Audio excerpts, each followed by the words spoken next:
Baiklah sobat ternak, kembali bertemu dalam konsep mengenal karakter kontrol untuk mesin tetas yang umum dipakai untuk mesin tetas. Nah, di sini ada beberapa jenis yang umum dipakai. Jadi yang besar itu sudah pada tahu pasti XM18. Terus yang ini, yang atas ini, yang tumpuk yang atas ini STC 1000. Yang bawahnya 3028. Ini dua ini sangat umum, familiar dipakai untuk mesin kecil. Nah, kalau yang kecil hitam ini biasanya dikasih orang kalau untuk tambahan. Jadi nanti saya jelaskan apakah ini rekomendasi atau tidak untuk sebagai tolak ukur pengukuran mesin kita. Nanti akan saya jelaskan satu persatu. Nah, di sini ini yang saya pakai mesin kecil, saya masukkan sensor, semuanya sensor masuk di sana, sensor di dalam sana. Dan untuk XM ini dari XM dulu membaca temperatur itu 38,2 ya, 38,2. STC 1000-nya ini 38,2 juga. 3028-nya 38,1,2, main di 12 juga. Itu STC 1000 sudah naik ke 3. Ini masih belum naik di yang di STC 3028, tapi nanti cepet, dia ngejarnya cepet itu biasanya. Nah, itu sudah mengejar lagi. Terus untuk yang kontrol tambahan biasanya orang dipakai, kalau saya nggak pernah pakai yang hitam ini karena saya tidak merekomendasi sebenarnya ini. Ini terbaca 41 derajat. Ya, kelihatan nggak ya? Nah, 41 derajat. Selisihnya banyak sekali. Jadi ini sangat mengaco untuk tolak ukur ya. Dalam arti tolak ukur. Nanti saya jelaskan mengapa bisa begini ya kan. Terus sekarang kelembapan, karena di sini juga ada perpaduan kelembapan yang sangat dibutuhkan juga untuk akurasinya. Di XM18 ini terbaca 59%. STC 3028 62,5. Jadi selisih sekitar sama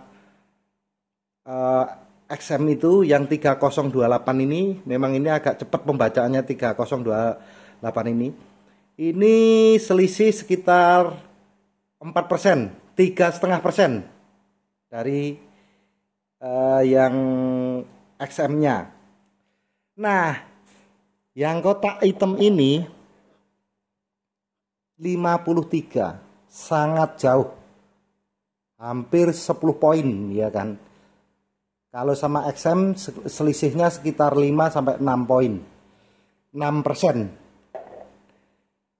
Jadi apakah layak untuk tolak ukur?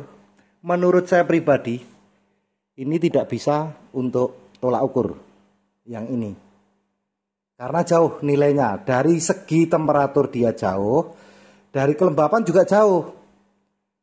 Nah, mengapa bisa begini nanti juga saya jelaskan, Mas. Ini sebenarnya masalah di komponen sensor sebenarnya. Terus untuk mesin yang untuk dinyalakan itu kita cek sekarang berapa dia terbaca. Temperatur 38,5, kelembapan 60. Kelembapan 60 ya. Terus untuk termometer kayu dia sudah masuk 37,5, itu mendekati 8 ya. Itu berarti real, sudah aman itu. Karena kayu ini biasanya memang ada selisih. Tidak bisa sama seperti kontrol seperti ini karena perbedaannya kecepatan bacanya ya. Kecepatan bacanya mempengaruhi. Makanya kalau saya ketemu yang bertanya, Pak, kenapa kalibrasi dengan termometer kayu saya sangat berbeda? Pasti berbeda. Ada selisih poin 1 derajat sampai 1,5 derajat. Relatif yang paling bagus itu selisihnya 1 derajat dengan kontrol-kontrol digital ya, sama air raksa. Jadi kalau terbaca di sana 37,5, kemungkinan di sini 38,4,5 seperti ini. Ini selisihnya berarti 1 derajat. Terus mengapa tadi saya katakan ini tidak bisa sebagai alat kalibrasi atau untuk patokan? Ini sebenarnya sensornya sendiri hanya model kayak sensor yang ditanam itu kayak sensor kelembapan air. Jadi yang biasa dipasang di taman untuk cek kelembapan tanah. Jadi bukan udara. Model sensornya seperti itu yang dipakai alat ini.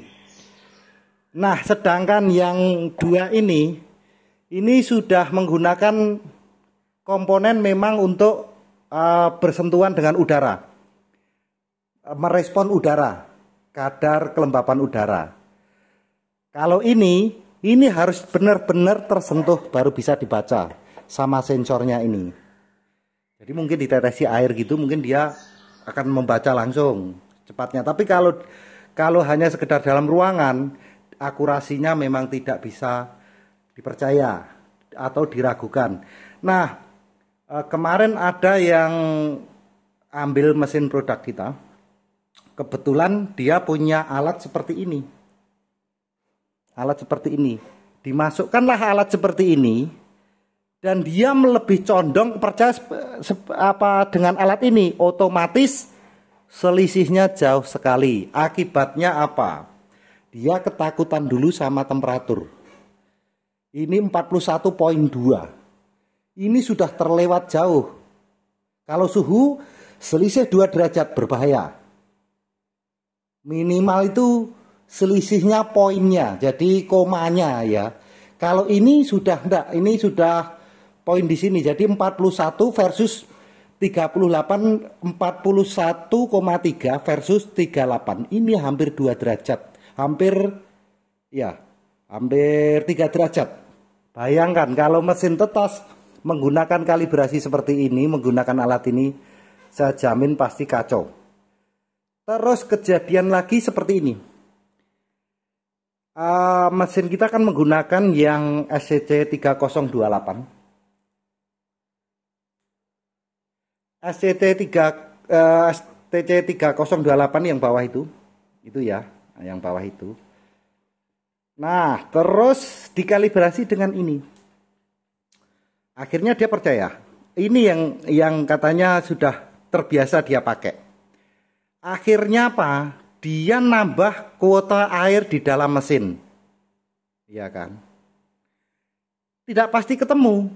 Ini walaupun ditambah di dalam mesin, walaupun diperbanyak, naiknya cuma dikit sekali ini membacanya. Kalau itu pakai sensor seperti ini, naiknya cepat. Dia cepat sekali larinya. Karena dia benar-benar membaca kadar udara yang terkandung di dalam mesin. Karena apa ini tidak bisa menyamai itu? Tadi yang saya jelaskan, kondisi sensornya itu sangat berbeda. Jadi ini kelembapan, ini sebenarnya termometer seperti ini untuk ruangan. Jadi tidak untuk tingkat presisi tertentu ya, untuk pengaturan tertentu. Jadi kita pasang di ruangan atau di taman, kita mulai mau cek suhu berapa, temperatur kelembapan berapa, itu mungkin masih dibilang boleh lah. Tapi kalau saya sendiri yang namanya selisihnya jauh, suhu begini ya sudah tidak percaya. Ini sangat jauh sekali. Ya kan, selisihnya ini sangat jauh sekali. Terus ada lagi kejadian pakai mesin tetas menggunakan kontrol STC 1000. Kebetulan si pihak produsen itu menempelkan ini di mesin. Katanya dia sudah ada untuk memantau kelembapannya. Nah, si pengguna taunya ini kelembapannya rendah terus. Akhirnya apa? Nampan air itu ditambah diperbanyak. Yang terjadi apa? Mesin itu sangat over humidity. Resiko over humidity menjelang menetas dipastikan anak ayam tenggelam mati. Karena begitu membuka rongga udara di dalam, memecahkan selaput rongga udara di dalam telur, dia langsung kemasukan air. Minumlah air si anak ayam, dipastikan tenggelam. Nah, untuk teman-teman semoga memahami bagaimana memilih kontrol yang benar. Kontrol yang benar itu yang seperti apa? Yang memang dia itu contoh kalau kita cek. Kita cek ya sekarang. Kita buka tutup mesin ini, apakah ada kecepatan baca lari dari kelembapan-kelembapan ini? Kita coba. Kita buka. Lari dia kan. Turun langsung 55, turun 54, 53, lari. Yang sini juga lari, ya kan? Temperatur juga lari. Nah, sedangkan yang ini tadi, sebentar. Saya jelaskan lagi.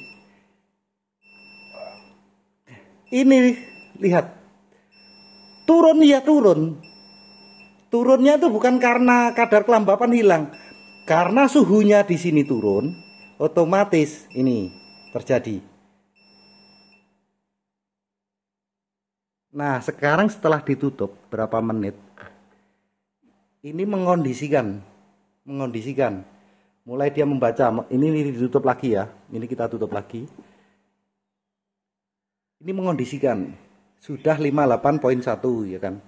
Ini sudah berjalan 54. Memang kecepatan sensor 2 ini berbeda. Kecepatannya berbeda. Ini kecepatannya sangat luar biasa. Kalau ini agak lambat sedikit tapi pasti. Karena dia itu menggunakan sensor lebih besar ini yang di tengah itu. Itu tuh besar sensornya. Ya kan?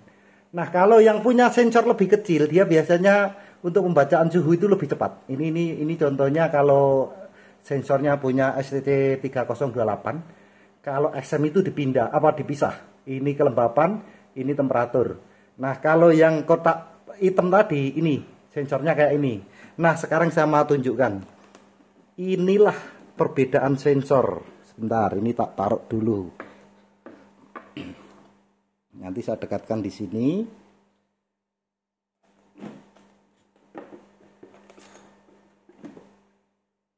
Nah, kelihatan nggak? Sebentar, ini. Nah, ini sensornya seperti ini. Ini bukan elektrikal ya, jadi dia cuma main apa? Sejenis resti apa? Kayak ini, kayak sentuhan ini, sentuhan garis-garis ini. Nah, aduh nggak kelihatan. Nah itu, ya. Terus suhunya, sensornya suhu kecil itu.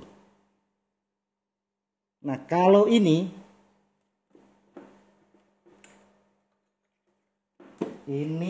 yang STC 3028. Dia sudah punya sensor kelembapan seperti ini, mempunyai power sendiri. Jadi kabelnya ada beberapa. Terus ini untuk sensor temperatur. Nah, ini ada namanya kabel ini, kabel data, kabel power supply, dan data lagi untuk temperatur. Jadi dia sudah elektrikal, benar-benar elektrikal.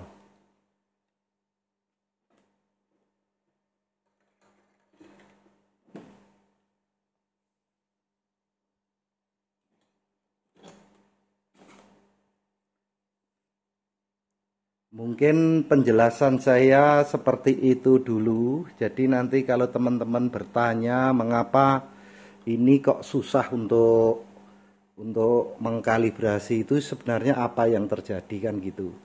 Sebenarnya apa ya, sensornya dia itu memang kurang mendukung untuk seperti untuk dipakai untuk mesin tetas. Tapi kalau dipakai untuk ruangan sih masih oke. Mungkin nanti kalau ada lagi pertanyaan atau yang masih belum jelas, bisa langsung kontak kita ke WA kita. Biasanya di deskripsi ada nomor telepon kita yang kita cantumkan. Ini terutama penjelasan ini terutama saya tujukan kepada pelanggan kita. Jadi kalau yang untuk senior mah sudah paham pasti hal-hal seperti ini. Jadi membedakan bagaimana kontrol yang benar-benar kualitas, mana yang hanya sekedar kontrol-kontrolan doang. Jadi harus dipahami betul. Untuk saat ini sekian dulu. Terima kasih.